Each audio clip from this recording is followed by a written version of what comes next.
t'es déjà demandé si t'étais raciste? Genre, tu veux pas l'être, hein. Mais parfois tu te demandes cette blague que t'as faite ou ce truc que t'as pensé. Ça veut pas dire que t'es un peu raciste au fond?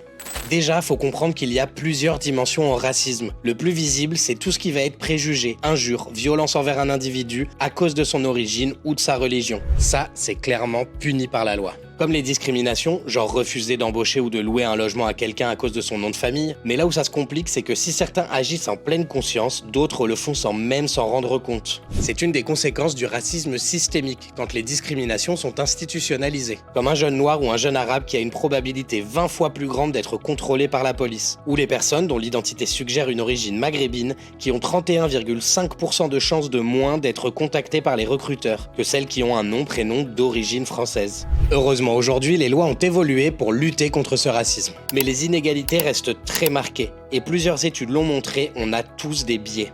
Pas forcément parce qu'on est mauvais, mais parce qu'on a grandi dans une société chargée d'histoire, qui nous a transmis des stéréotypes, des habitudes, des clichés répétés dans des blagues ou des films. C'est plus fort que nous tant qu'on ne les remet pas en question. S'informer, écouter ceux qui vivent les discriminations, apprendre à prendre du recul pour faire un peu mieux de jour en jour, c'est ça qui fait la différence. Les biais, on en a tous plus ou moins, mais les corriger, c'est un choix.